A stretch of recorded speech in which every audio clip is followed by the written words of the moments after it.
Oke, baik. Terima kasih atas waktu dan ruang di hatinya untuk mata kuliah ini ya. Di sebenarnya hari libur hari ini ya, tapi eh, terima kasih sudah meluangkan waktunya, mengikhlaskan waktunya untuk mata kuliah ini. Eh, Ya, ya dalam dalam mata kuliah ini itu saya coba membuat goal-goal kecil ya untuk kalian. Ini juga sudah saya sampaikan sih di kelas malam ya. Saya berusaha memfasilitasi kalian dengan goal-goal kecil yang saya harapkan bisa membantu kalian dalam memahami apa yang harus dilakukan begitu kan ya. Kan sekarang bingung ya, bingung harus gimana nih ya. Nah, eh, rata-rata bingungnya itu karena ya belum paham apa yang akan belum ada pengetahuan mengenai apa yang akan kita kerjakan gitu ya. Rata-rata begitu ya. Jadi makanya saya minta kalian baca penelitian yang berkaitan, baca misalnya mau bahas partikel, bahas iya, misalnya mau bahas partikel atau mau bahas kata sambung. Nah, saya minta kalian itu paling nggak cari buku yang ngebahas teorinya gitu loh, tentang partikel, tentang tata bahasa lah gitu ya. Jadi untuk mengetahui ada apa aja sih di situ gitu. Ya, setidaknya kalau ada pengetahuan minimal dasarnya itu, jadi kita bisa ada gambaran sedikit-sedikit gitu ya. Begitu. Terus apa namanya? Selain itu juga saya minta kalian baca penelitian yang terkait ya, yang terkait itu bukan berarti harus misalnya saya mau neliti partikel Wa dan Ga, berarti harus nyari penelitian yang partikel Wa dan Ga gitu. Enggak juga. Silakan aja cari, kalau ketemu alhamdulillah ya, penelitian tentang Wa dan Ga. Tapi kalau enggak ya cari saja penelitian yang mengenai partikel gitu. Ya, jadi nggak perlu harus spesifik ke situ gitu. Jadi misalnya tentang kalau Mas Firman misalnya tentang Setsuzokushi. Setsuzokushi kalau dulu senpai-senpainya itu fokus ke jenis Setsuzokushi tertentu gitu ya. Nah, kalau Mas Firman ini kayaknya lebih luas, itu nggak apa-apa. Bisa menjadikan eh, penelitian-penelitian punya sempainya itu sebagai referensinya juga gitu ya. Jadi nggak terbatas sama yang harus sama gitu judulnya, enggak, atau sama yang dibahasnya sama, enggak juga gitu ya. Karena susah itu. Terus dari proses itu diharapkan kalian bisa dapat gambaran gimana sih alur penelitiannya gitu ya. Terus dapat gambaran paling enggak, oh saya kayaknya mau penelitian kayak gini nih gitu. Nemu model. Nah kalau sensei saya dulu bilangnya model rombung, gitu ya. Rombung atau skripsi atau penelitian yang bisa dijadikan sebagai contoh model gitu ya. Begitu ya. Itu tujuannya. Terus sampai sekarang juga saya belum ngasih materi ya, ya di latar belakang tuh apa sih, identifikasi masalah tuh apa sih gitu kan ya, belum. Saya masih coba apa ya, pengen kalian cari tahu dulu sendiri ya, supaya dapat gambaran dulu di lapangan tuh kayak gimana, nanti dikontraskan ya dengan teorinya tuh kayak gini loh sebenarnya gitu ya. Jadi saya berharap ada bisa merasakan gapnya gitu, dan dari merasakan gap itu kita bisa mencari tahu, oh memang sebaiknya gini ya. Berarti dulu tuh yang kalau senpai-senpai saya yang dulu berarti dia kurangnya apa gitu ya. Jadi semoga bisa mengarah ke sana pemikirannya gitu. Itu tujuannya ya. Jadi eh, saya juga punya misi ya, setiap perkuliahan itu saya punya misi tersendiri. Nah, untuk mata kuliah Medlet ini saya punya misinya adalah jangan sampai mahasiswa itu setelah selesai mata kuliah ini masih gentayangan gitu arwahnya, menjadi arwah penasaran ya. Saya nggak pengen kalian gentayangan tanpa tujuan. Jadi saya berharap kita di sini bisa saling apa ya, bisa memahami latar belakang kenapa kita harus melakukan penelitian ini ya. Kalau saya bilang penelitian ini maksudnya skripsi ya, karena skripsi itu ya penelitian. Berarti kalian adalah sekarang adalah seorang peneliti begitu. Jangan ini ya apa namanya ini sesuatu yang besar ya gitu. Terus kalau saya bilang penelitian tuh ya macam-macam bentuknya, ada skripsi, ada disertasi, ada tesis, ada jurnal. Jurnal itu kan kemarin saya udah jelasin ya, jurnal itu penelitian yang biasanya itu pendek gitu, nggak sampai berpuluh-puluh lembar gitu ya. Gitu. Jadi bentuknya macam-macam. Terus kemarin juga ada mahasiswa ya dari sini ya, itu kasih bab satunya ke saya beberapa ya, itu sudah saya cek ya. Jadi kalau kalian punya kekhawatiran sama tulisannya, silakan bisa kirimkan ke saya, nanti saya kasih sudut pandang saya gitu, terhadap tulisannya. Terus ada juga temennya yang mengambil dasar penulisannya itu dari YouTube ya, dari Nihongo no Mori kalau nggak salah. Sekilas kayaknya oke-oke aja, tapi masalahnya Nihongo no Mori itu yang kita nggak tahu di situ ada apa gitu. Walaupun yang dikasih tahu memang sesuai dengan teori ya, tapi kita tidak bisa mengandalkan video penjelasan tata bahasa dari YouTube karena eh, apa ya masih diragukan keabsahannya, validitasnya ya kan kita nggak tahu ya sudut pandang orang tentang tata bahasa itu macam-macam. Jadi kadang walaupun kelihatannya penjelasannya oke, tapi kita perlu mencurigai juga gitu latar belakang orang ini seperti apa mengenai tata bahasa Jepang atau mengenai bahasa Jepang itu sendiri, dan apa namanya itu tidak bisa dikonfirmasi gitu. Beda dengan penelitian yang tertulis. Penelitian yang tertulis itu dihasilkan oleh seseorang yang ada berafiliasi di sebuah institusi, biasanya begitu. Ada afiliasinya, ada payung yang mewadahi orang itu menulis gitu. Kayak saya itu dibawahi oleh dilindungi oleh Unsada gitu. Saya menulis berdasarkan identitas saya sebagai dosen Unsada gitu. Dan untuk masuk ke sebuah institusi itu tidak ada standar-standarnya tersendiri, walaupun ya setiap institusi mungkin beda ya. Terus untuk menghasilkan sebuah karya tulis itu juga punya standar-standar tersendiri. Ada reviewernya yang melihat ya, melihat tulisan ini sudah proporsional atau belum. Jadi berdasarkan alur itu, makanya saya lebih menyarankan menggunakan referensi yang tertulis. Beda dengan YouTube yang proses di belakangnya itu tidak bisa di apa istilahnya tidak terjamin gitu ya. Walaupun memang mungkin di Nihongo no Mori udah oke, tapi ya itu tadi karena ada kemungkinan seperti itu, reviewernya juga nggak tahu siapa ya. Jadi tidak bisa dijadikan sebagai sumber dikutip gitu dari situ. Kecuali kalau mau menjadikan itu sebagai data, itu beda lagi ceritanya ya. Itu beda lagi. Jadi perlu pemahaman yang lebih lagi mengenai mengambil data dari atau mengutip ya dari video-video di YouTube.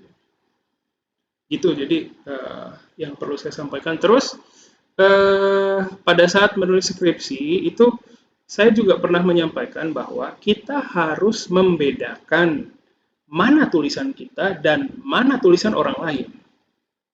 Ya, itu yang harus ditekankan dari sekarang ya. Tidak bisa menulis hasil pemikiran orang lain itu seperti seolah-olah itu pemikiran kita.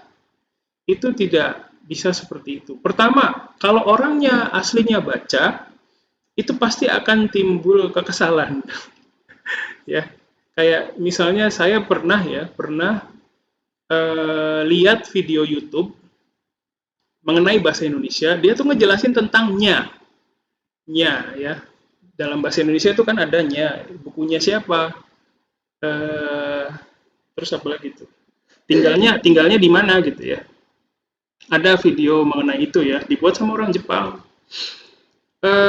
Apa yang disampaikan di situ itu persis sekali dengan apa yang pernah saya tulis di platform website yang lain gitu di Japanesia ya. Dan ketika saya lihat video itu, ya saya ada rasa senang juga sih, oh dipakai ya. Tapi dia nggak ada nyebutin kreditnya gitu ya. Itu yang apa namanya menyesakan ya gitu. Jadi akan seperti itu kalau misalnya kita tidak memberikan kredit terhadap orang yang sudah susah payah memikirkan itu gitu ya. Gitu. Terus dan itu akan sulit dirasakan ya. Karena mungkin pengalaman menulis kita masih sedikit ya. Apa namanya? Jadi belum pernah mengalami ketika kita tuh hasil pemikiran kita dipakai sama orang lain tapi tidak ada kredit kepada kita. Gitu. Itu sangat nggak enak ya. Gitu. Ya itu yang harus saya sampaikan. Terus kalau misalnya mau mengutip dari apa penelitian orang lain itu misalnya ya kan pada bingung nih kadang mengutip tuh gimana sih saya baiknya. Nah ini sebenarnya banyak sekali ya tulisan mengenai cara mengutip itu di internet itu banyak banget. Jadi kalian bisa coba cari di situ ya bagaimana sih cara mengutipnya ya. Kadang ada yang mahasiswa yang menulis judul bukunya sebenarnya nggak perlu ya. Misalnya Hari Setiawan dalam bukunya yang berjudul bla bla bla. Nah itu nggak perlu sebenarnya. Cukup menuliskan nama belakangnya saja Setiawan, terus dalam kurung tahun penerbitan si referensinya itu buku entah penelitian entah apa ya. Setiawan 2018, sorry. Setiawan 2018 menyebutkan bahwa begitu. Jadi kalau kalian bingung gimana cara mengutip itu bisa browsing ya di internet itu banyak banget ya cara mengutip itu seperti apa. Jadi bisa mengambil referensi dari situ. Oke, sementara itu dulu yang mau saya sampaikan di bagian awal ya. Selanjutnya sebelum kita masuk ke sesi presentasi ya, ada yang mau ditanyakan dulu silakan atau dikonfirmasikan atau dikomentari.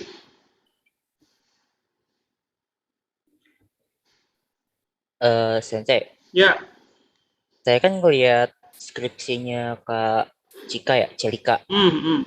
Nah, di situ dia tuh ngutipnya pakai pakai apa sih namanya jurnal Sensei Hmm. yang tentang survei dari itu. Hmm. Nah, di situ dia nulisnya bukan Ari Atadi sama Hari Setiawan, Hmm. Tulisnya cuma gimana? nama belakangnya doang. Oh iya memang begitu. Oh, emang gitu ya? Iya, Oh, berarti Setiawan. sama Excel ya itu? Iya, Setiawan dan Artadi begitu ya.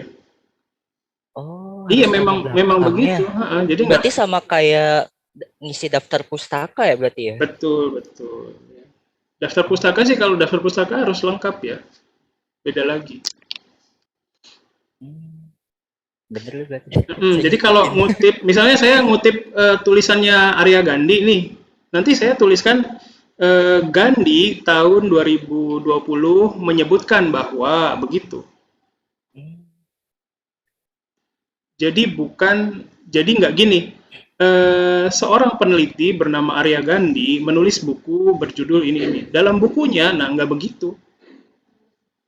Ya, itu yang perlu diperhatikan. Makasih Arya. Silakan yang lain. Oke, belum ada ya. Baik, terima kasih. Saya maaf saya agak Ya, telat. Saya boleh selesai.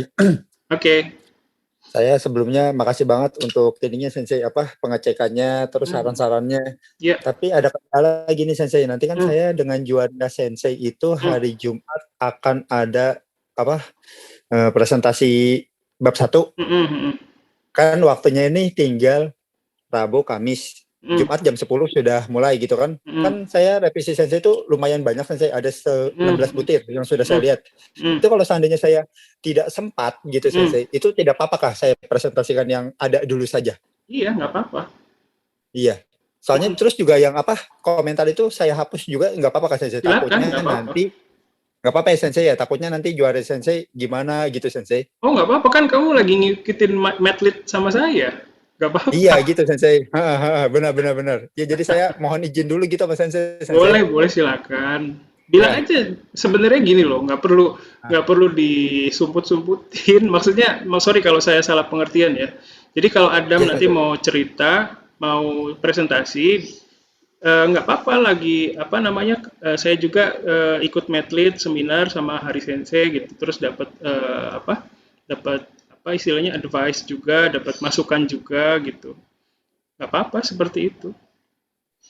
Oh, iya baik Sensei. Berarti Hmm, nggak usah dihapus ya Sensei. Kalau ada iya yang belum kelar, biarkan aja gitu ya Sensei. iya itu ya terserah Ada maksud saya. Oh iya siap Sensei. Saya mah Ya. takut Sensei. Terus gini, kalau sudah dapat pembimbing pertama, pembimbing kedua, silakan mengikuti anjuran dari pembimbing pertamanya ya. Jadi jangan bingung kalau ikut medlit ini juga, terus nanti bimbingan loh. Ini medlit dibilangnya begini, di bimbingan bilangnya begini. Nah itu jangan sampai bingung. Karena patokan kalian yang sudah mendapat pembimbing skripsi itu silakan patokannya ke apa yang disampaikan oleh pembimbing utama. Kalau misalnya mendapat masukan dari dosen yang lain itu misalnya mau dipertimbangkan nih, mau diaplikasikan ke skripsinya, itu boleh. Silakan ngobrol dulu sama dosen pembimbing utamanya. Jadi bilang, "Sensei, saya dapat masukan dari sensei ini mengenai ini. Kayak gini sensei, menurut sensei bagaimana kira-kira gitu." Jadi misalnya Oh sensei baik yang Sensei, baik. kayak gitu. Jadi nggak usah bingung ya nanti untuk yang udah dapat dosen pembimbing. Oke. Terima kasih banyak Ya, Sensei. sama-sama. Silakan yang lain. Kedepannya saya bakal banyak nyusahin, nggak apa-apa ya Sensei? Iya, sama-sama. Kita sama-sama menyusahin. Iya, terima kasih banyak Sensei. Ya, Oh ya, Adam kan medlitnya pembimbingnya sama. kenapa? Iya Adam Arya sama kita saya barengan. sama juara sensei. Oh gitu, bareng ya. Iya. Ya, bagus lah bisa diskusi ya. Oke, sip, sip. Ada lagi yang mau bertanya atau berkomentar sebelum saya lanjutkan? Oke, tidak ada ya. Baik, ini sekilas saya munculkan punya Arya di sini. Jadi bagian ini bagian depannya itu sudah bagus ya alurnya. Tapi ini bukan Cina ya, bukan China tapi Tiongkok. Nanti perhatikan lagi karena sekarang itu bahasa Indonesianya udah Tiongkok ya kalau nggak salah. Coba dicek lagi nanti. Oh, oh. Berdasarkan hasil survei Japan Foundation tahun 2000. Oke, ini nggak apa-apa. Hmm, rasio yaitu rasio antara ini tidak melihat jika kita melihat hal tersebut kita jauh dari problem. Nah ini coba dihitung rasionya satu banding berapa Arya jadi bisa dapat gambaran gitu loh ya jadi Jadi jangan cuman rasionya tidak proporsional gitu tapi coba dibagi aja pengajarnya ada 5.000 sekian pembelajarnya ada 700.000 sekian dibagi nanti dapat rasionya satu banding berapa gitu. Nah, itu 1:122 dituliskan. Sensei kalau nggak Nah, salah. iya itu silakan ditulis. Bapak Dan tadi 1:122, 122. Ya. Jadi kan kalau ngelihat rasio kayak gitu orang jadi paham, oh iya ya, susah juga ngajar satu dua dua orang di satu kelas gitu ya. Kayak gitu. Terus, nah ini mengenai anime ya. Kalau mau masuk ke sini itu sebenarnya di survei yang sama di sini di survei Japan Foundation 2018 ini sebenarnya ada bagan yang menyebutkan bahwa banyak pembelajar bahasa Jepang itu mulai belajarnya karena termotivasi karena apa sub pop culture-nya Jepang ya. Nanti silakan dicoba dicari lagi di Bentar, saya munculkan dulu sebentar.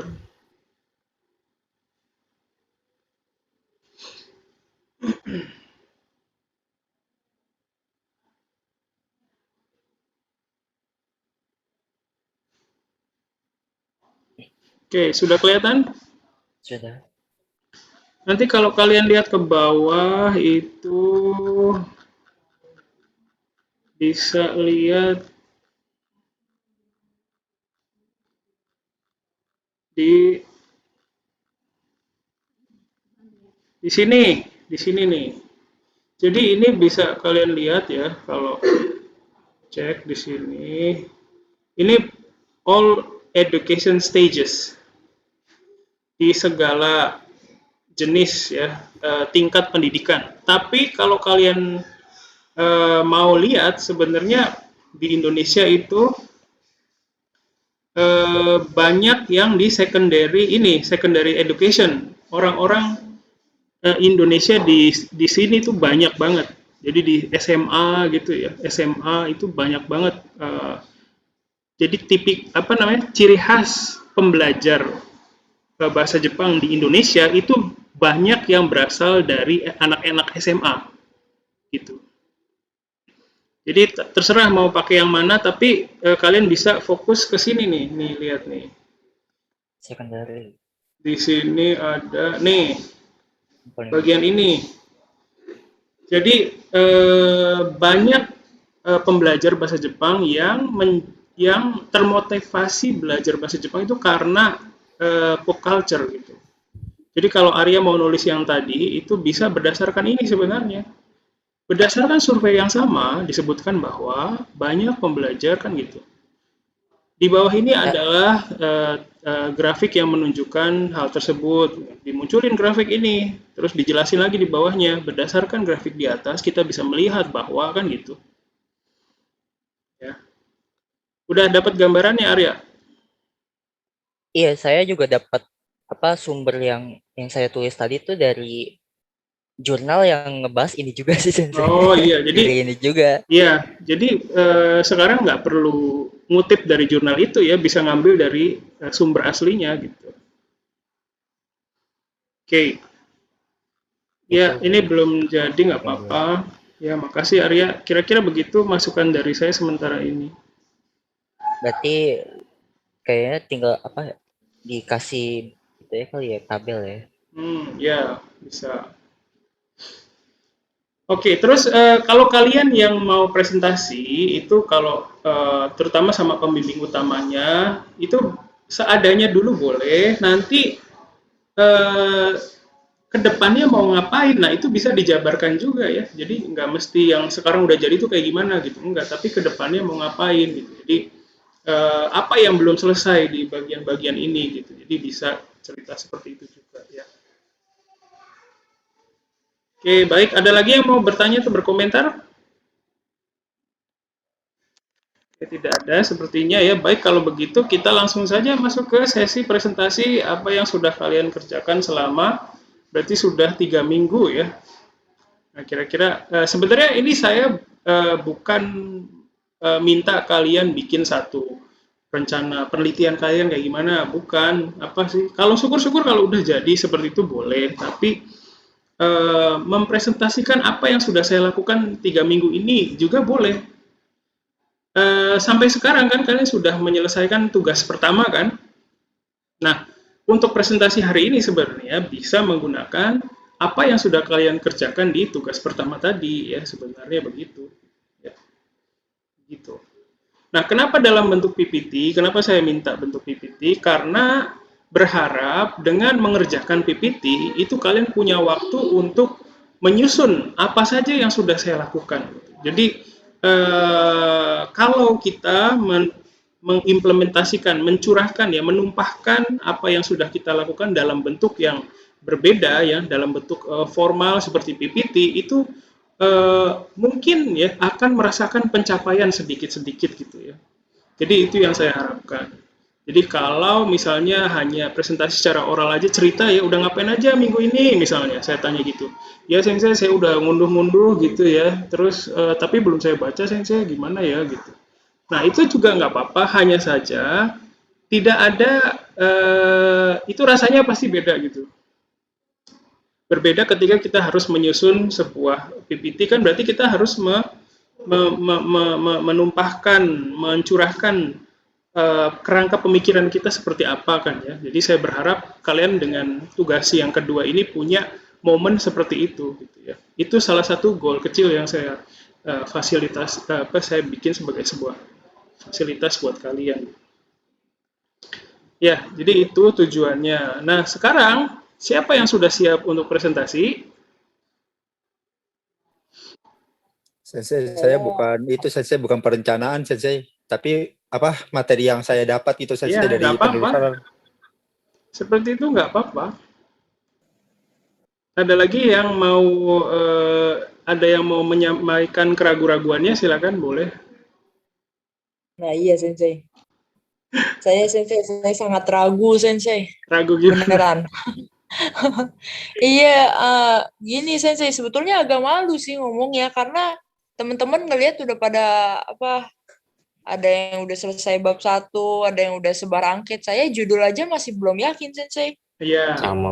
Sama ada juga pasti temennya yang senasib ya. Arya juga baru sedikit kok tadi ya.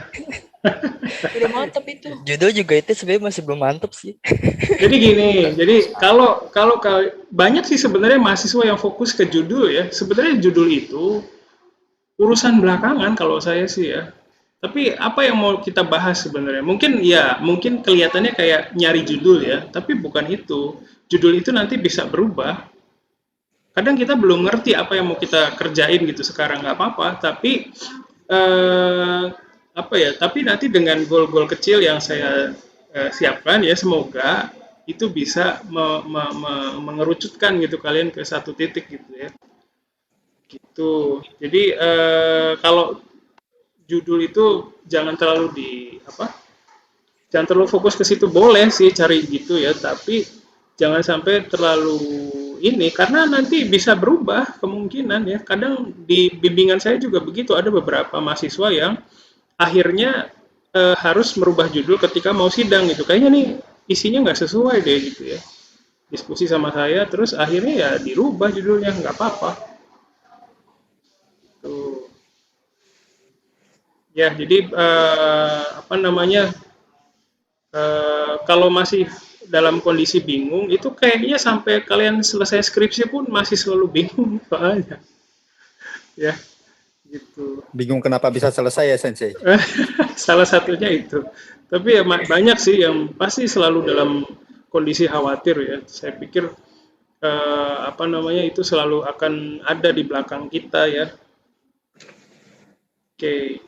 Terus masalah susahnya penelitian itu ya saya juga mengalami ya. Jadi saya di sini bukan berarti saya sudah selesai dengan masalah itu dan sekarang saya sudah bisa rebahan. Enggak. Sama, saya juga mengalami hal yang sama.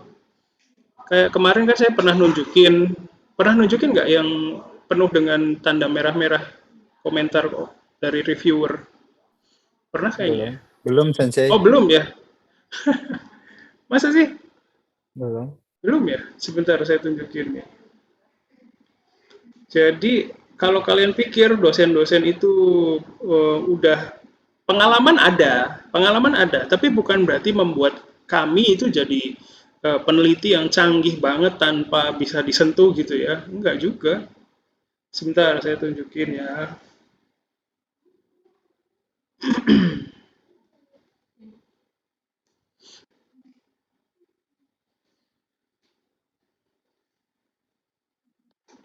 Belum datang, Bu? Lah?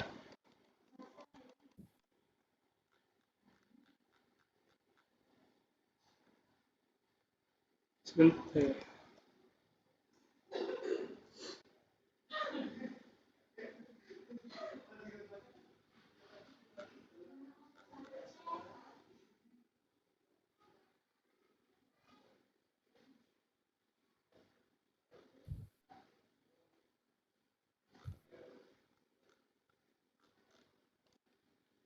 Ya, ini saya tunjukkan satu penelitian saya. Ini udah terbit sih penelitiannya ya di salah satu jurnal namanya Izumi. Seperti yang kalian lihat di sebelah kanan. ada banyak tanda komentar di sini kan ya. Nah itu ada banyak sekali sebetulnya tuh lihat. Ya, tidak jelas apa, tidak jelas. Pada referensi begini, tapi apa? Tidak ada nomor dan judul tabel tuh lihat. Banyak sekali ya tuh lihat. Bisa kelihatan kan? Kelihatan Sensei. Wow, ini waktu dapat hasil revisiannya, hasil revisian ini saya lemes, aduh pusing. Deadline udah mepet ya. Ya sama, Sama jadi Sensei, saya juga lemes Sensei. iya, jadi Tapi ada sama. senangnya gitu Sensei. Ya, alhamdulillah ya kalau bisa ada seperti itu. Jadi kadang kalau udah pusing ya, itu kita ngelihat yang bagian kanan ini komentar ini ya seolah-olah kayak dapat musibah ya.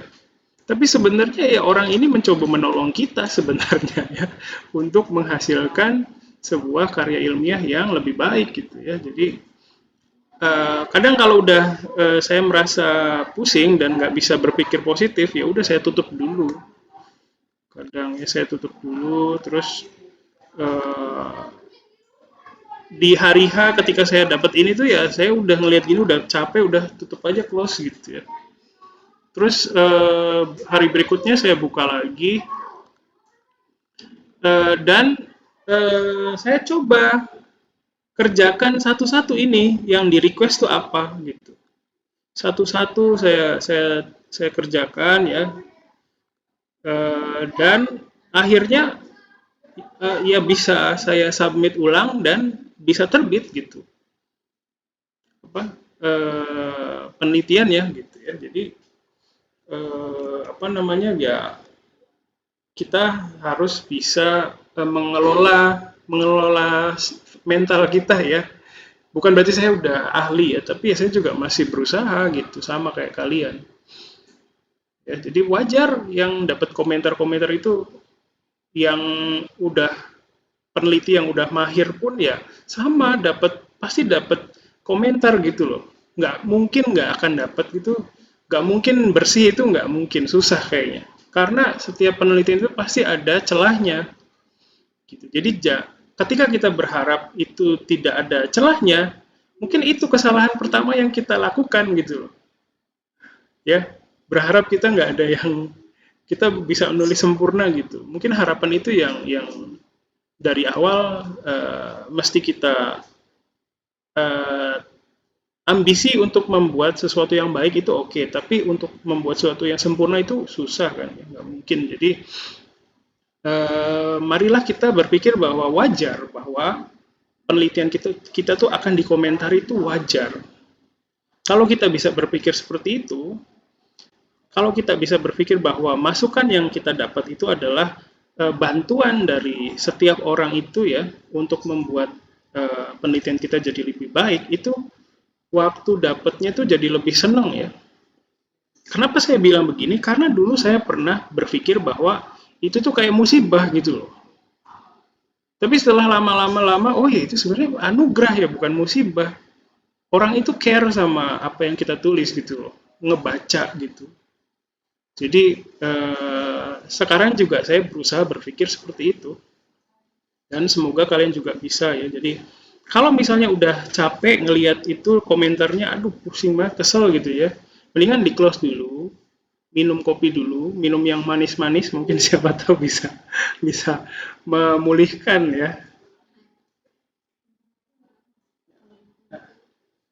Ya, jadi siapa tahu bisa ditunda dulu sebentar, nanti bisa lihat lagi gitu ya. Seperti itu. Oke. Ya, sorry jadi kemana-mana ngobrolnya. Silakan yang udah siap. Siapa nih?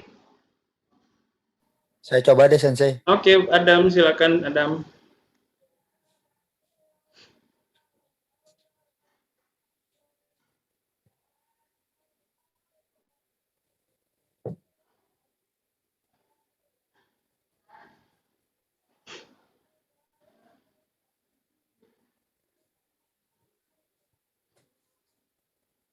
Saya bingung share-nya Sensei sebentar ya Sensei. Oh iya, iya, silakan. Ya, silakan Adam.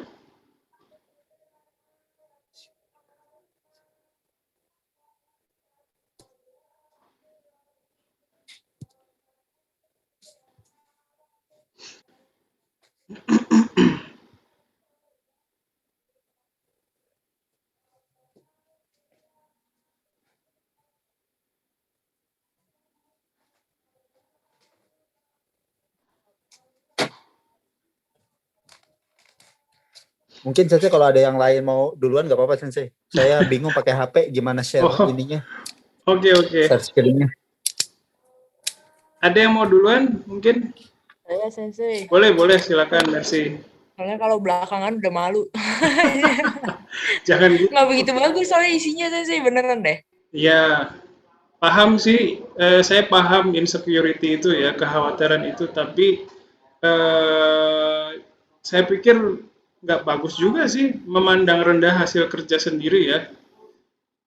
Nggak pede itu pasti semua punya ya. Tapi usahakan jangan sampai coba kita bisa ini ya, coba menghargai usaha kita sendiri ya. Kadang kita tuh terlalu tegas sama diri sendiri, tapi kadang kita juga perlu ya sedikit ini ya, menghargai apa yang sudah dilakukan diri kita sendiri. Silakan Mercy, sorry.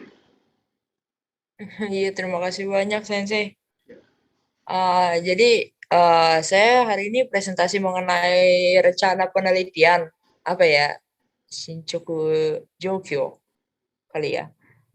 Jadi ini rencana awal saya itu kan yang 2 minggu lalu saya mau bikin tema seperti ini gitu, analisis penggunaan kata begitu dengan judulnya analisis penggunaan kata Saiki Daimeshi Jibun itu, dan ini masih ada di portal judul seperti ini. Dimana ini intinya itu seperti mencari bahwa penggunaan kata Saiki Daimeshi Jibun ini kalau dipakai sebagai pengganti Ichi Nincho itu merupakan suatu kesalahan begitu saya anggap. Dan itu apanya sih yang salah begitu, seperti itu saya awalnya mau mencari. Tapi karena dapat masukan dari Hari Sensei bahwa ya susah juga kita mencari kesalahan tapi di native kan bagaimana ya. Jadi saya rubah jadi seperti ini. Tapi ini juga belum fix. Jadi perbedaannya begini, bukan kesalahan tapi lebih kayak analisis begitu mengenai apa ya namanya? Kenapa sih bisa kelihatan fusizen begitu? Kenapa apa ya, di tempat biasa atau mungkin di luar game ini game yang saya ambil sebagai sumber, itu mengapa hal tersebut tidak muncul begitu? Atau kalau muncul, kenapa ada orang yang menganggap itu kurang baik begitu? Tapi itu pun bagaimana ya judulnya ya, masih kurang bagus tetap. Yang saya lakukan itu sumbernya saya persempit dan ini perbedaannya tadi. Lalu contohnya itu seperti ini, saya ada ambil screenshot dari game tersebut, di mana ini ada perkenalan karakter gitu. Namun karakter ini menyebut bukannya watashi wa tapi jibun wa begitu. Mungkin ada kata jibun penggunaan seperti biasa, shourai no yume wa jibun no akogare bagaimana itu kayaknya ada yang biasa begitu, tapi ada juga yang jibun no seikaku tapi nggak ada apanya depannya. Terus jibun ga tanto shite imasu gitu. Menurut saya itu apa ya, bukannya salah sih, tapi kenapa bisa fusizen begitu? Menurut saya itu yang bisa saya analisis, tapi bagaimana ya, rasanya masih mau rombak juga. Dan ini waktu saya pikir-pikir kira-kira masalahnya di mana dan kira-kira apa yang harus saya perbaiki begitu. Masalahnya pertama sulit untuk membahas tema secara detail karena menurut saya bagaimana ya? Yang namanya tema bukan kesalahan, temanya juga bukan ada banyak perbandingan, itu susah untuk mencari detailnya gitu. Lalu sumbernya hanya satu game dan itu tadi yang saya bilang tidak bisa menjadi perbandingan. Lalu karena sumber langsung dari native speaker, sulit untuk membuktikan atau menyatakan bahwa penggunaan seperti tadi, penggunaan kata jibun seperti tadi, salah atau benar. Karena namanya native speaker yang bicara, berarti di Jepang ada dong penggunaan seperti itu, begitu. Itu sulit untuk membuktikannya, saya sulit mencari jurnalnya, begitu. Lalu hal yang menurut saya bisa diperbaiki, itu ini harus perubahan, bukan perubahan sedikit kayak tadi ya. Menurut saya kayaknya butuh perubahan benar-benar rombak dari awal ini. Lalu atau butuh banyak contoh mungkin dari anime lain, karena sebetulnya sih ada anime yang seperti tadi, tapi saya belum ketemu dan itu harus cari banyak-banyak. Atau cari buku atau jurnal yang membahas mengenai pronomina persona pertama. Jadi mungkin selain kata watashi gitu ada ore, boku, dan apakah di situ mungkin masuk jibun atau tidak, itu harus saya cari. Dan ini terakhir mungkin saya bisa menentukan sudut pandang yang akan dipakai dalam analisis, jadi mungkin bukan perbandingan atau apa, mungkin saya sangat butuh masukan. Terima kasih Sensei, sekian. Ya. Oke, terima kasih Mercy ya. Jadi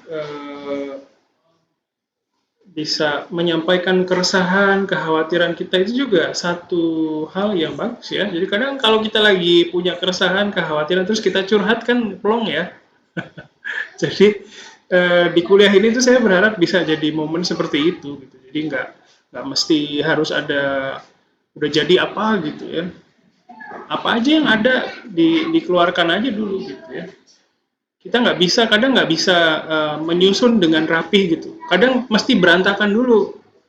Semua dikeluarin berantakan, nanti sedikit-sedikit kita rapihkan gitu ya. Jadi untuk orang yang nggak suka berantakan itu susah. Tapi mungkin itu salah satu jalan supaya kita bisa mengetahui apa yang harus kita rapihkan dulu gitu loh. Keluarin aja dulu semuanya gitu, nggak tersusun juga nggak apa-apa. Nggak nyambung gitu loh. Tapi paling tidak kita mengeluarkan sesuatu. Ya, jadi semoga bisa jadi referensi buat teman-temannya ya. Dan kalau kita punya keresahan itu berarti normal. Berarti apa yang kalian sekarang sedang, misalnya kalian punya keresahan sama skripsinya ntar gimana gitu, itu normal sekali ya. Kalau nggak ada justru nggak normal. Ya, jadi masih normal. Berarti kalian menjalani sesuatu dengan baik sebenarnya, walaupun belum merasakan capaiannya ya. Oke, terima kasih Mercy ya, tadi sudah menyampaikan bahwa Mercy menilai bahwa penggunaan jibun dalam bahasa Jepang ya, dalam sebagai ichinisho, sebagai kata ganti orang pertama ya, saya maksudnya ya gitu ya, itu menurut Mercy adalah sebuah kesalahan awalnya berpikir seperti itu ya. Tapi kemarin saya coba kasih pandangan yang lain bahwa sangat sulit menilai sebuah tuturan bahasa, apalagi dari native itu sebuah kesalahan ketika native banyak yang pakai gitu. Ya, itu sangat sulit sekali memutuskan. Kalau kita mau memutuskan bahwa kayak di pengadilan ya, orang ini bersalah gitu. Nah, itu kan harus ada bukti-buktinya tuh ya, bukti-bukti gitu. Itu harus ada, dan banyak peneliti yang melakukan penelitian mengenai kesalahan berbahasa itu mengalami kesulitan di situnya gitu. Kesulitan menilai apakah ini benar sebuah kesalahan atau bukan gitu. Itu yang bagian yang tersulit gitu, yang menantang. Gitu. Jadi nah, sebelumnya ini Mercy udah cari tahu belum misalnya analisis penggunaan watashi misalnya? Soalnya saya pernah nulis tentang analisis penggunaan watashi itu kayaknya. Wah, kalau ada saya kayaknya butuh banget Sensei. Ya, kayaknya ada deh di Google Scholar saya. Ntar coba cari deh. Terus coba cari yang analisis penggunaan kata watashi, penggunaan kata boku, penggunaan kata ore gitu ya. Itu saya pikir bisa jadi sebuah patokan awal ya. Dan ketika misalnya tidak ada nih, belum ada penelitian yang mengangkat analisis kata jibung ini. Nah, mungkin bisa memulai dari membuat generalisasi dulu, menganalisis jibung ini dipakainya seperti apa sih dalam misalnya bahasa lisan. Ya kan itu kan belum ada. Ada nggak belum? Ada belum? Oh, susah Sensei cari benar kata jibun itu mau yang lisan, yang tertulis hampir nggak ada Sensei. Nah, mungkin itu tugasnya Mercy gitu. Itu misinya Mercy sekarang, misi hidupnya. Menjelaskan penggunaan kata jibung ya dalam ragam bahasa lisan misalnya, ragam bahasa tulisan gitu ya. Entah ragam bahasa yang mau dibahas bebas ya, tergantung akses ke datanya silakan mana yang lebih mudah. Jadi pertama nggak usah jauh-jauh dulu nih, nggak usah jauh-jauh menilai ini benar atau enggak gitu ya. Tapi kita jabarkan dulu aja. Di dalam bahasa Jepang, jibung ini dipakai seperti ini, seperti ini, seperti ini loh. Buktinya ini loh ada contoh kalimatnya nih, gitu. Mungkin itu yang apa? Jadi nggak usah jauh-jauh dulu, mungkin ya bisa sebagai generalisasi dulu ya, berupa generalisasi penggunaan eh, kata jibung itu sebenarnya gimana sih? Nanti kan bisa menjelaskan, nih dengan contoh kalimat ini kita bisa menilai bahwa ada penggunaan jibung sebagai kata ganti orang pertama loh, gitu. Tahu nggak lo? Gitu. Lo nggak tahu kan? Gitu. Tapi di buku ajar tuh nggak ada, gitu kan? Sensei, Iya, kayaknya di Imirong ada deh. Nah, Waktu itu kan Imirong, beda sama buku pelajaran bahasa Jepang dasar menengah gitu kan, yang membahas tentang kalau Imirong itu kan membahas tentang apa ya? Sisi lain dari bahasa gitu, bukan pelajaran bahasa Jepang, ya kan? Nah, nanti mungkin Mercy mungkin bisa jadi bisa referensi kali.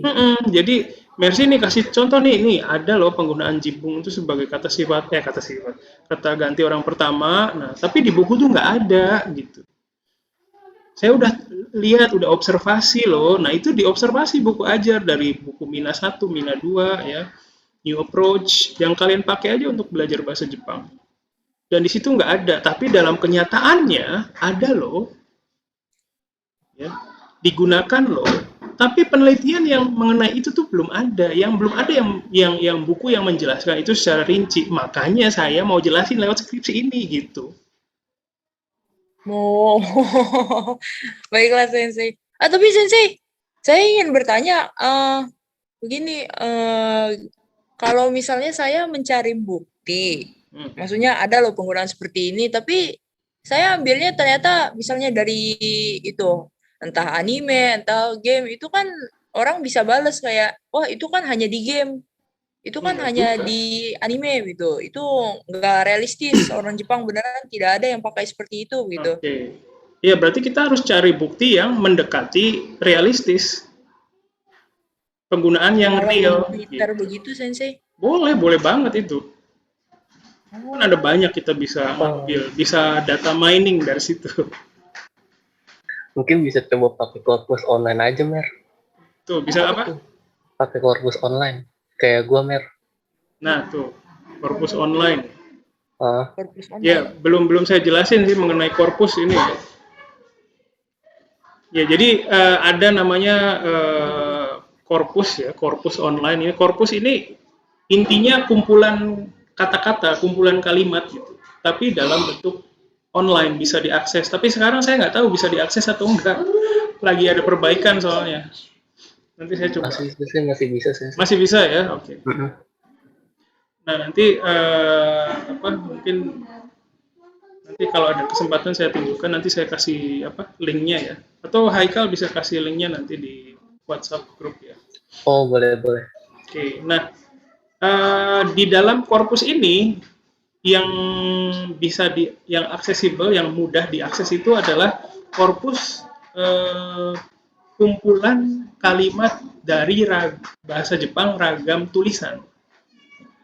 Nah, tulisan ini kan macam-macam. Ada tulisan di koran, ada tulisan di buku, ada tulisan di blog. Ya. Dulu-dulu sampainya itu saya banyak arahin ke sana karena datanya mudah diakses, mudah didapat, copy paste selesai gitu ya. Saya banyak arahkan ke sana.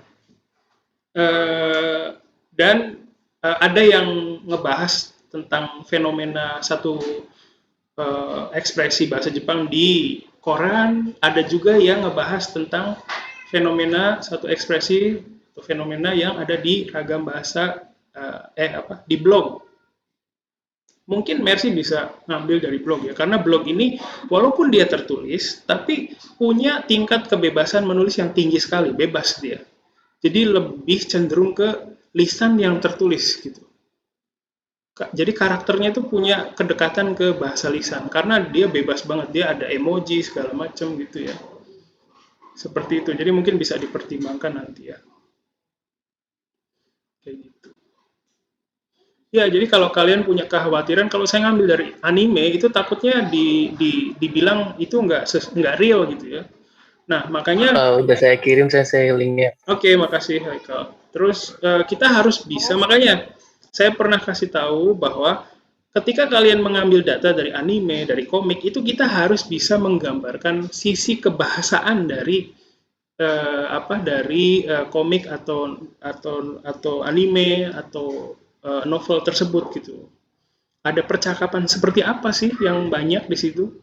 Percakapan antara sesama seumuran atau orang yang lebih tua sama lebih muda atau di perkantoran atau di sekolah gitu. Jadi harus bisa menggambarkan itu supaya kita bisa memberikan keyakinan kepada yang baca bahwa ini adalah penggunaan di fenomena di lingkungan sekolah loh. Jadi dekat dengan kehidupan yang real sebenarnya walaupun dari komik misalnya ya. Kayak gitu. Itu salah satu cara kita untuk meyakinkan pembaca bahwa ini valid loh, bisa loh gitu. Ya. Sebentar, saya mau ambil minum dulu.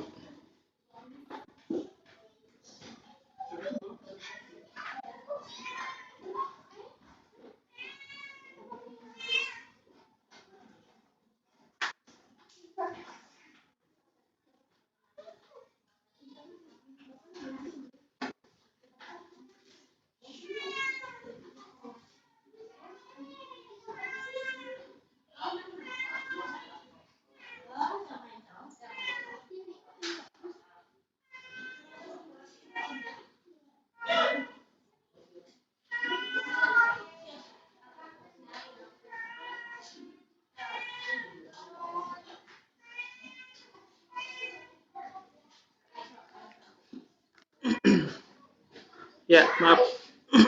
Oke. Ya, sip. Jadi itu mungkin masukan saya buat Mercy ya. Semoga bisa sedikit memberi pencerahan. Oke. Sorry. Ya, gimana selanjutnya Mercy, ada yang mau disampaikan lagi? Atau ditanyakan, dikomentari? Sementara sih setelah udah menemukan website tadi dan udah dapet saran lagi, mungkin kalau beneran bisa melakukan analisis mengenai penggunaan kata jibun, berarti temanya berubah ke situ ya Sensei ya. Saya rubah ke sana. Iya, nggak apa-apa, nanti Karena coba. kelihatan itu paling memungkinkan kelihatannya. Oke, iya, jadi ya silakan nanti dipertimbangkan lagi. Jadi kadang saya bisa kasih gambaran itu setelah saya melihat banyak kekhawatiran Mercy gitu ya, terus gambaran apa yang udah dilakukan sama Mercy. Jadi saya bisa punya punya visi ke depannya kayak gimana gitu. Jadi apa yang kalian kerjakan itu juga membantu saya dalam melihat ke depannya kayak gimana gitu. Jadi silakan usahakan aja dulu yang bisa kalian usahakan gitu ya, untuk yang lain ya. Gitu. Oke, selanjutnya bisa siapa lagi? Adam udah bisa, Adam? Saya Sensei. Oh, Lutfia bisa. Silakan. Oke, bismillah. Jadi mulai ya Sensei. Ya, silakan. Saya mau mempresentasikan tentang progres saya dari minggu kemarin.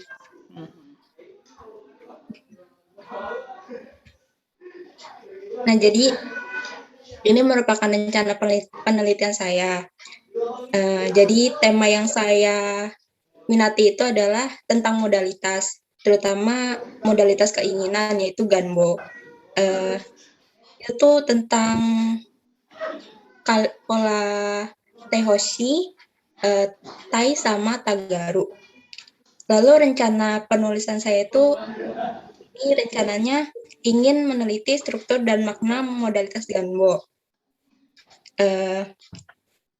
Sebelumnya saya udah menemukan penelitian dari senpai di Unsada, yaitu dia udah meneliti tentang kesalahan penggunaan modalitas Ganbo pada mahasiswa Unsada. Jadi saya di situ ada gambaran ingin meneliti tentang struktur dan maknanya sensei.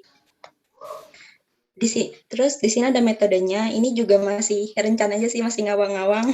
Metodenya deskriptif seperti itu.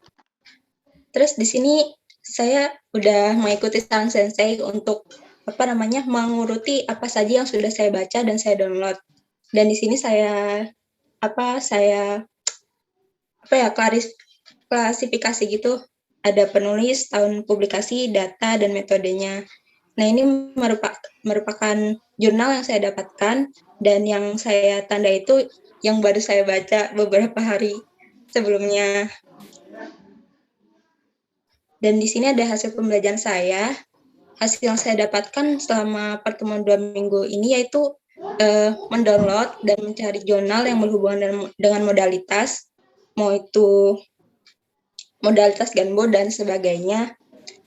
Kemudian saya juga sudah membaca beberapa latar belakang kepenulisan untuk sebagai referensi saja sih, gimana sih cara menyusun latar belakang yang benar gitu. Terus saya juga di sini mendapatkan beberapa metode yang baru saya dengar. Sebelumnya saya cuma baru dengar kayak metode kualitatif sama kuantitatif aja kan. Tapi di sini saya menemukan berbagai macam metode yang digunakan untuk meneliti tata bahasa dalam bahasa Jepang seperti metode simak, metode anggi, metode deskriptif analisis, teori kata. Terus di sini juga ada teknik yang untuk menganalisis suatu kalimat dalam bahasa Jepang, seperti teknik dasar bagi unsur langsung dan teknik analisis IC. Nah, itu saya belum membaca penjelasan tentang metode-metode ini. Terus saya juga udah belajar sedikit dasar dari modalitas dan macam-macam modalitas dalam bahasa Jepang. Terus di sini juga saya menemukan website surat kabar online untuk mencari kalimat-kalimat yang mau diteliti nanti seperti dari asahi.com, Ameba, JP, Alzora, dan lain-lain. Nah, di sini kesulitannya bagi saya tuh mencari bahan referensi lain dari modalitas Ganbo ini, karena jujur aja yang baru saya temukan tentang modalitas Ganbo ini yang sudah diteliti itu cuma ada 2. Di sini ada modalitas Ganbo dalam bahasa Jepang dan Kahayang gitu. Jadi ini terus di sini juga ada analisis kesalahan penggunaan modalitas Ganbo. Oh iya, ini satu lagi, modalitas Tai dalam anime Isukang Friends episode 1-12. Nah, itu kesulitan saya sih di situ aja sih sensei. Terus buntu juga mau nyari apa lagi karena referensinya itu dikit.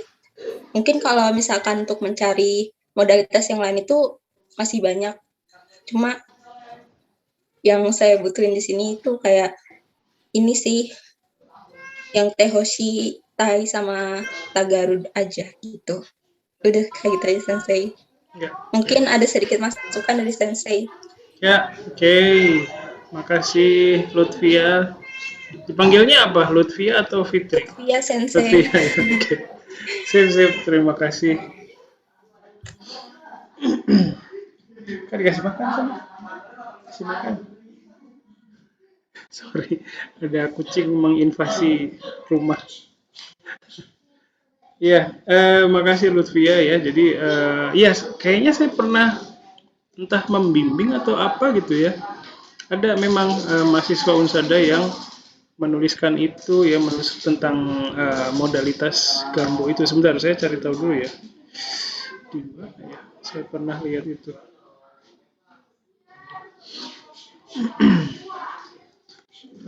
Aduh, nggak ada.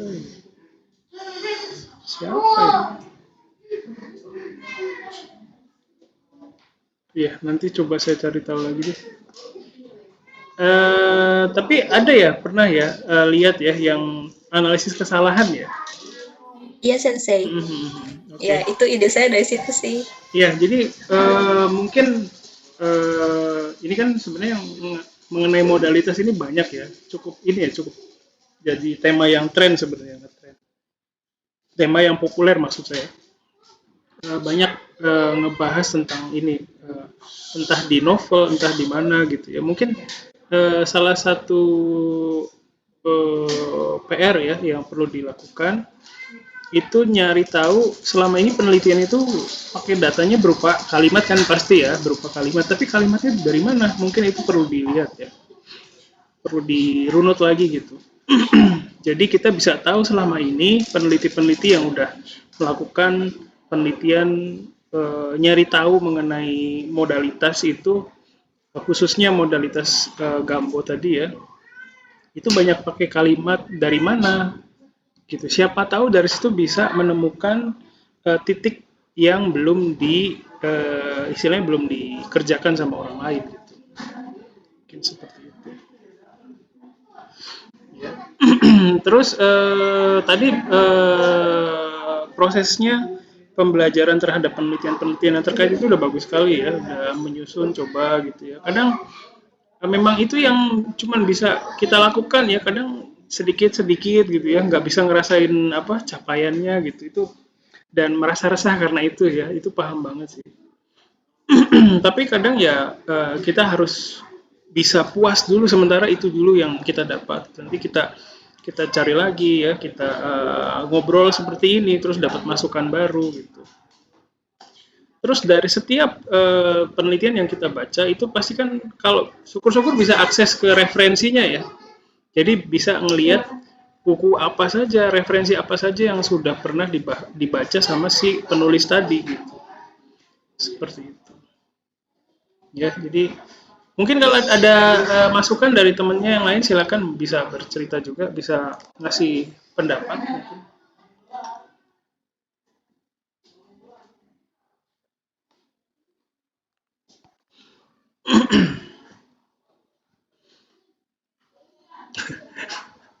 Ini saya diplototin sama kucing. Dia dari tadi minta makan. Sekarang diplototin istri. Oke. Ya. Kira-kira begitu, Lutfia, gimana?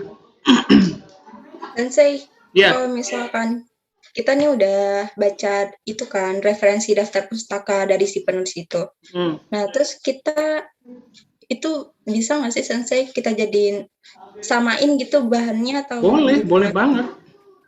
Oh, boleh ya? Iya, boleh banget. Itu kan kita nyari petunjuk kan, kita nyari petunjuk nih, kita baca satu penelitian, terus di penelitian itu bilang dia tuh ngambil pengetahuan dari buku ini loh. Nah, buku itu kita bisa gunakan juga.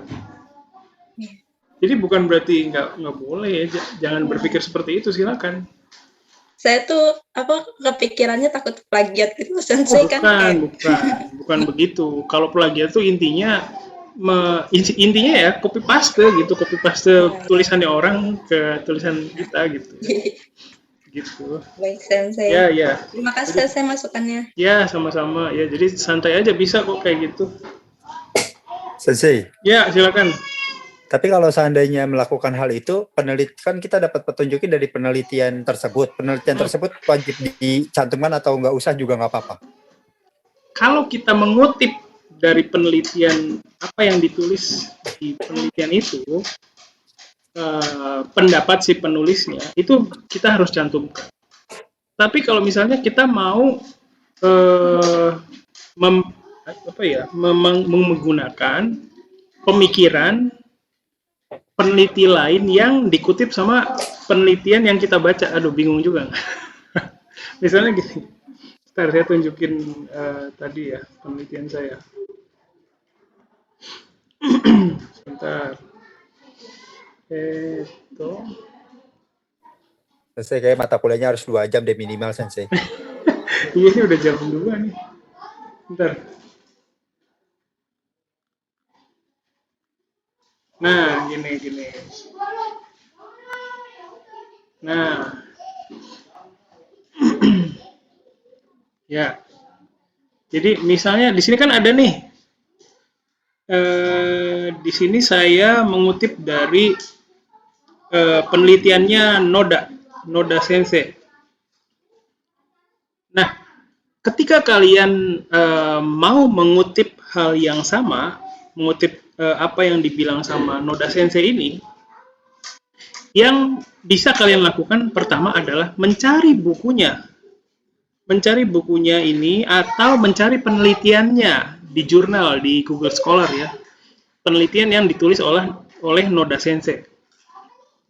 Jadi kalau ketemu tulisannya Noda Sensei langsung ya, itu kalian tidak perlu mention saya lagi gitu.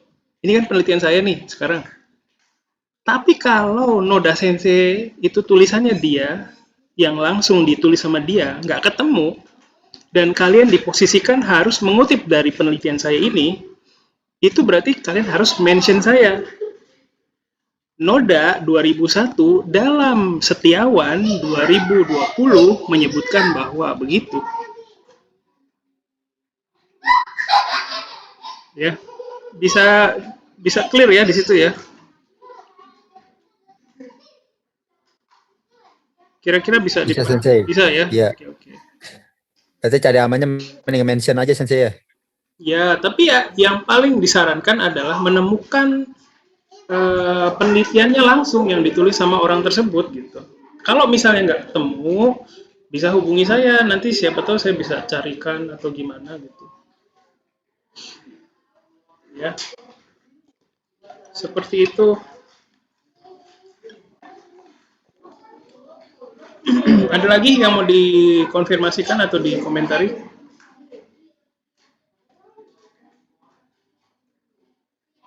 Oke, kalau tidak ada. Ya, oke, kalau tidak ada ya. Satu orang lagi gimana? Ya, silakan Meli. Itu tadi sama kayak Lutfia sih sebenarnya saya masih bingung yang metode penelitian itu. Metode penelitian. Iya, sama teknik-tekniknya gitu Sensei. Jadi belum tahu prosesnya gimana. Iya. Ya, rata-rata itu penelitian yang kalian lakukan di prodi ini yang dari linguistik ya, rata-rata sama semuanya deskriptif kualitatif ya. Jadi berusaha menggambarkan, mendeskripsikan sesuatu gitu, sesuatu yang kalian pikir belum jelas gitu. Dan ketidakjelasan itu didukung sama bukti-bukti yang kalian sampaikan.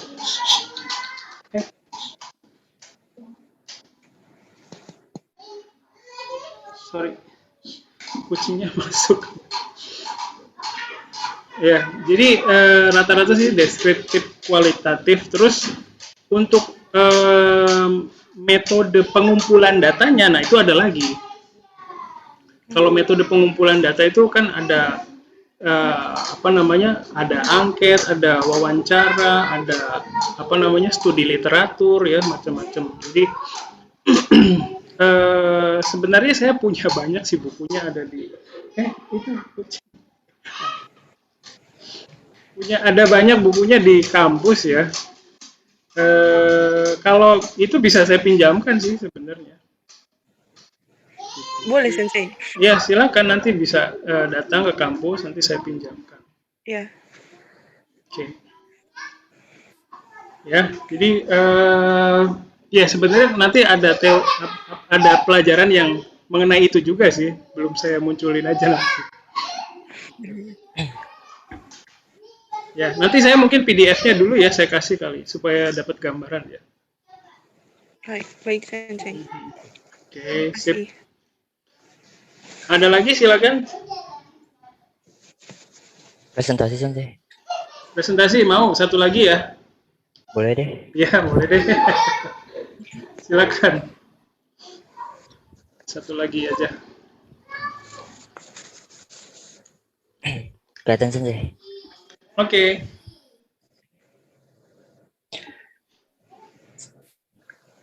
Bentar. Di sini saya mau presentasi tentang 3 apa ya, yang sudah saya pelajari selama 3 pertemuan ini. Oke. Jadi judul penelitian saya yang saya teliti ini itu analisis Joseigo dalam manga Bad and Night karya Nozoki Tsubata. Sebenarnya tadinya tuh saya mau masukin Joseigo dan Seigo-nya juga. Cuman karena takutnya kebanyakan. Nah, ini kan ada tiga buku juga. Jadi saya menelitinya cuma hanya 1 bukunya aja. Takutnya kebanyakan gitu.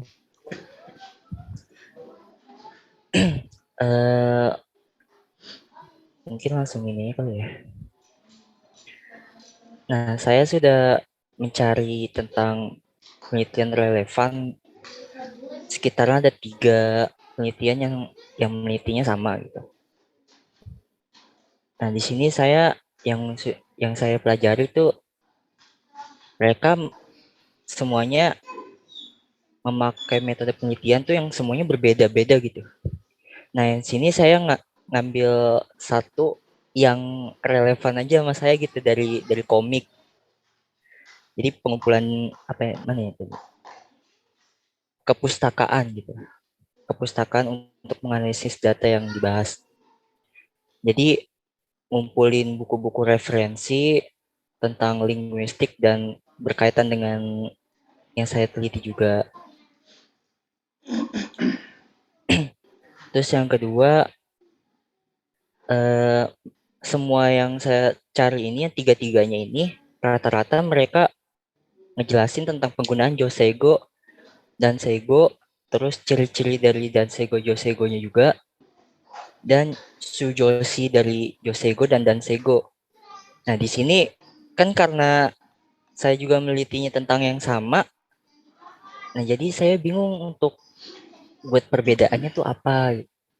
Untuk perbedaan antara yang sudah diteliti sama apa yang saya teliti sekarang. Dan rata-rata yang mereka teliti itu rata-rata dari komik atau anime. Karena kan emang dasarnya tuh Yoseigo dan Seigo itu muncul paling sering tuh ada di anime, komik. Untuk dorama kok nggak salah sih jarang sih. Tuh. Untuk hasil pembelajaran selama 3 pertemuan ini, alhamdulillah saya setiap minggunya itu mendapatkan gambaran gitu. Awalnya tuh saya kayak seperti yang Sensei bilang gentayangan. Gentayangan bingung aduh ini saya mau nyari apa gitu. Terus makin kesini makin cara nyari referensinya ternyata begini gitu. Terus saya juga semalam ini saya dapat kayak gambaran gitu, cara mencari referensi yang baik gitu, menurut saya sendiri. Jadi saya nggak terpatut sama apa yang saya teliti ini. Jadi saya mencari tema lain, terus tapi di isinya itu ada berkaitan dengan yang saya teliti juga. Salah satunya adalah Yakuwarigo. Yakuwarigo itu salah satunya dari Joseigo dan Seigo juga termasuk gitu. Itu terus juga referensi-referensi lain seperti buku-buku bahasa Indonesia KBBI juga ternyata bisa mendukung juga dari penelitian yang saya cari. Terus juga ternyata di penelitian yang udah ada itu kan ada daftar pustaka, ternyata daftar pustaka itu bisa dicari langsung dari internet gitu. Cuman sangat disayangkan sekali rata-rata tuh pada beli maksudnya dari buku-buku asli, nggak ada PDF-nya rata-rata. Nah itu saya bingung itu, aduh, ini mau paras apa sih, paras rasa ya Sensei ya? Atau saya copy aja gitu, cuman kan nggak nemu penelitian langsungnya, kadang takut ditanya nanti pas sidangnya. Terus juga saya juga dapat sumber-sumber data dari Sensei yang yang Sensei share di Google Drive-nya Sensei. Terus juga dapat motivasi lebih sama 3 semester ini. Alhamdulillahnya awalnya sih saya agak males-malesan gitu. Makin lama dapat pencerahan dari Sensei, dapat bisa alhamdulillah udah setengah jadi bab satunya. Oke segitu ya Sensei. Terima kasih. Ya, makasih Arya. Ya, sip. Jadi ya kita sebenarnya dalam hubungan yang saling memberikan sugesti ya. Jadi kalian istilahnya ya kasarnya gitu, kita saling bergantung gitu. Jadi saya juga perlu istilahnya masukan dari kalian. Kalian tuh perlu ada output dari kalian supaya itu bisa menstimulasi saya gitu ya. Demikian juga kalian ya, dari itu terus saya memberikan sesuatu gitu kan, saya mengeluarkan entah masukan entah apa gitu, dan itu mungkin bisa menjadi stimulus buat kalian. Jadi hubungannya memang seperti itu, dan berterima kasih sekali, saya banyak didukung juga ya. Jadi dalam perkuliahan ini kita nggak kerja sendiri ya, kita saling kerjasama gitu. Makasih buat kerjasamanya ya, kerja kerasnya. Dan alhamdulillah kalau ada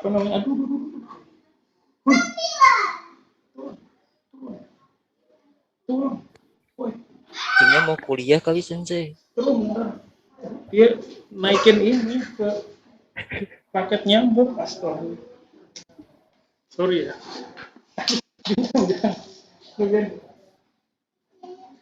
Udah, sorry. Ya jadi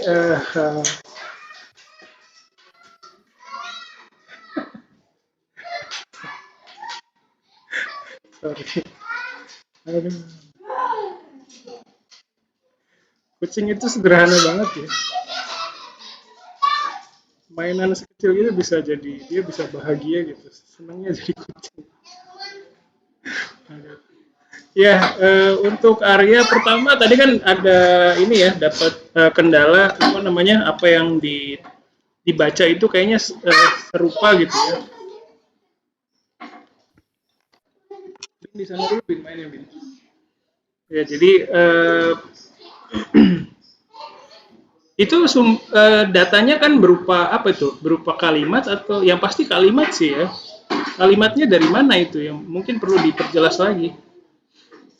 Apakah dari novel atau dari komik atau dari mana gitu ya. Jadi mungkin saya perlu informasi tambahan juga. Terus penelitiannya dihasilkan tahun berapa? Jadi ketika kita bisa tahu informasi lebih rinci mengenai sebuah penelitian, itu akan memudahkan ya, terutama memudahkan saya dalam mencari celahnya gitu. Kayak gitu. Kira-kira gimana tuh Arya?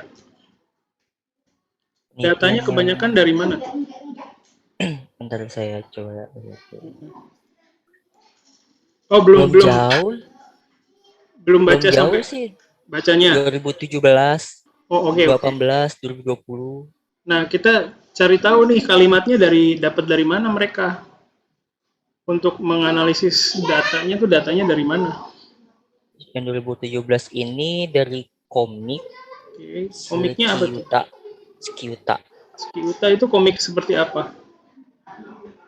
Belum tahu sih. Nah itu perlu cari tahu ya. Jadi kita perlu tahu penggunaan bahasa di komik itu tuh seperti apa gitu. Jadi ketika kita menemukan banyak penelitian yang istilahnya serupa ya dengan apa yang akan kita kerjakan, tantangannya adalah kita harus bisa mendapatkan informasi selengkap mungkin mengenai penelitian tersebut gitu. Jadi datanya dari komik, komiknya judulnya apa, terus itu tuh komik menceritakan apa, misalnya kehidupan sekolah kah, menceritakan apa gitu ya. Jadi kita perlu dapat informasi seperti itu juga. Ya, merci, makasih, nggak apa-apa sih. Gitu, jadi mungkin Arya perlu cari tahu sampai sejauh itu dulu ya, mungkin.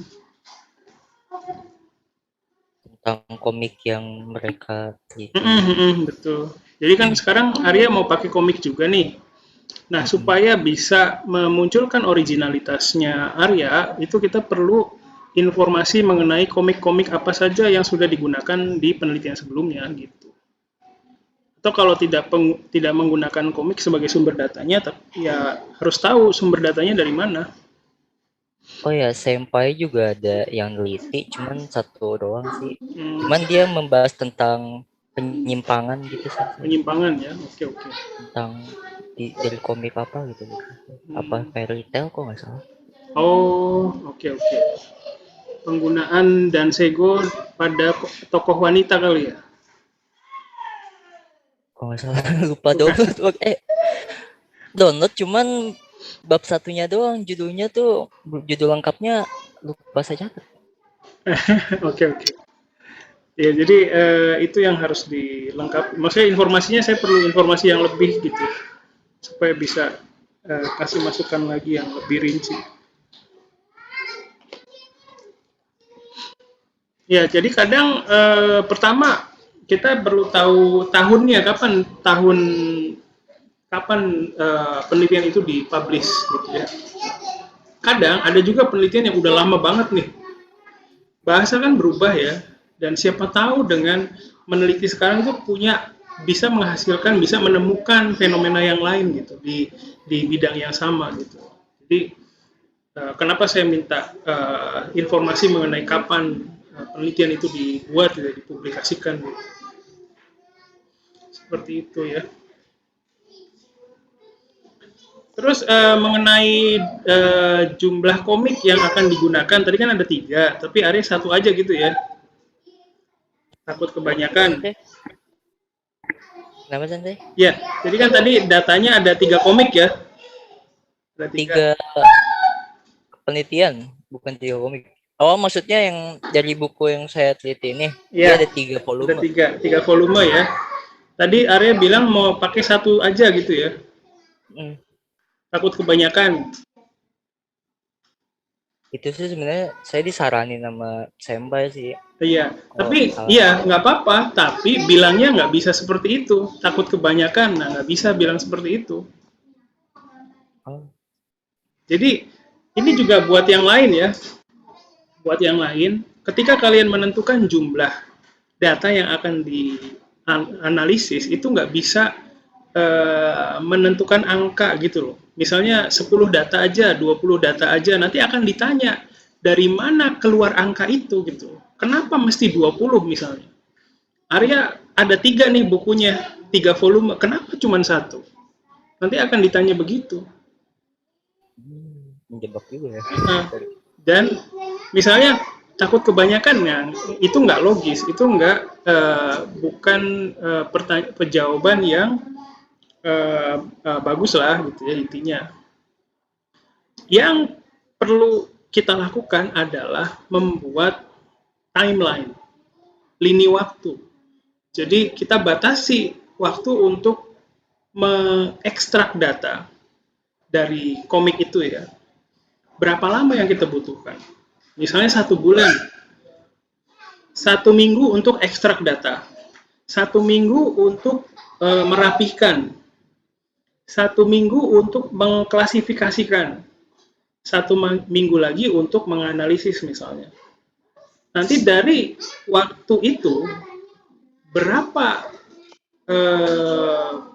data yang dihasilkan, yaitu yang kita kerjakan gitu. Jadi ketika kita ditanya kenapa misalnya 1 volume aja, kenapa ini datanya sejumlah ini? Datanya, nah nanti kalian bisa cerita berdasarkan lini waktu tadi. Saya mengalokasikan waktu, kan waktu penelitian itu terbatas kan? Cuman ya mungkin 5-4 bulan. Dalam Iya. waktu yang sempit itu, saya mengalokasikan untuk mengumpulkan data itu 1 bulan.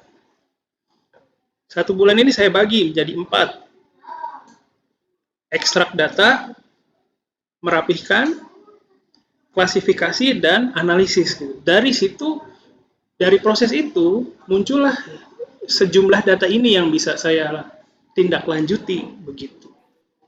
Jadi tidak menyampaikan spesifik ke angka berapa gitu, nggak bisa. Susah. Kalaupun mau disebutkan nanti akan ditanya dari mana angka itu.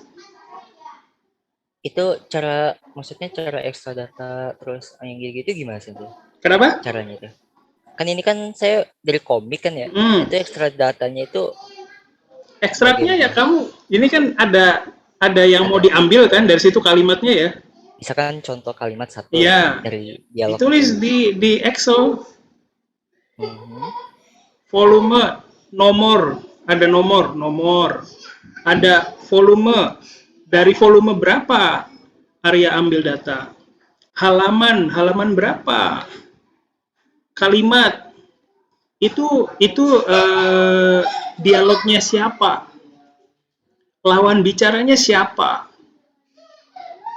hubungan antar lawan bicara itu bagaimana, apakah teman akrab atau teman jauh atau bagaimana. Bintang. Ya, seperti itu Arya mengekstraknya ya. Oh. Kan harus diketik ulang kan, nggak mungkin ditaruh di komik Iya. gitu kan. Iya, itu maksud saya mengekstrak itu menjadikan itu sebagai data gitu ya. Ayo, paham. Iya, nggak apa-apa. Kadang apa yang saya sampaikan ini juga bukan berarti saya berharap semua bisa paham ya, karena kadang saya juga bikin istilah sendiri gitu. Makanya kalau nggak paham itu jangan, pasti ada sebabnya, dan sebabnya itu bukan selalu dari kalian. Mungkin siapa tahu memang kita nggak nyambung gitu loh. Ya. Oke, mungkin itu dulu kali ya Arya ya. Iya, mungkin saya coba baca-baca lagi Iya. komiknya. Sip. Baru volume 1 soalnya. Ya, jadi mungkin hari ini kita sampai di sini dulu aja kali ya.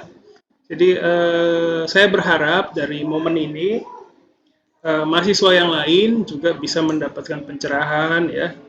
Terus saya berharap kalian bisa lebih terbuka lagi sama saya ya.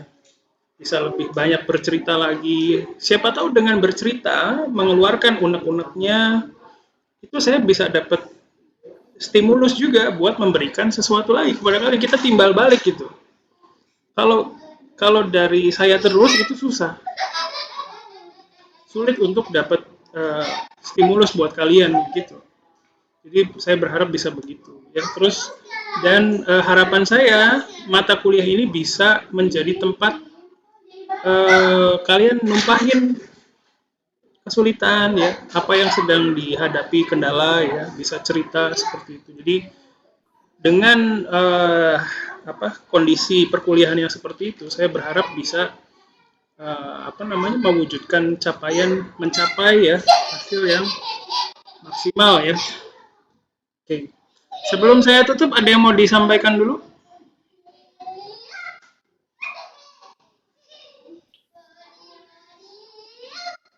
Gila. Kalau saya sih enggak sensei. Oke, makasih ya. Sorry, di tempat saya lagi rame. Ya, kalau tidak ada lagi, baik, itu saja mungkin yang bisa saya sampaikan hari ini. Terus terima kasih juga sudah membagi ceritanya ya tentang penelitian. Saya berharap nanti minggu depan bisa dengar cerita yang lain juga tentang kemajuannya, tentang kendalanya ya. Itu saja. Terima kasih. Assalamualaikum warahmatullahi wabarakatuh. Otskar Samaris, bye-bye. Waalaikumsalam warahmatullahi wabarakatuh. Makasih banyak Sensei. Ya, sama. Terima kasih Sensei. Terima kasih, Sensei. Ya, oke. 失礼します。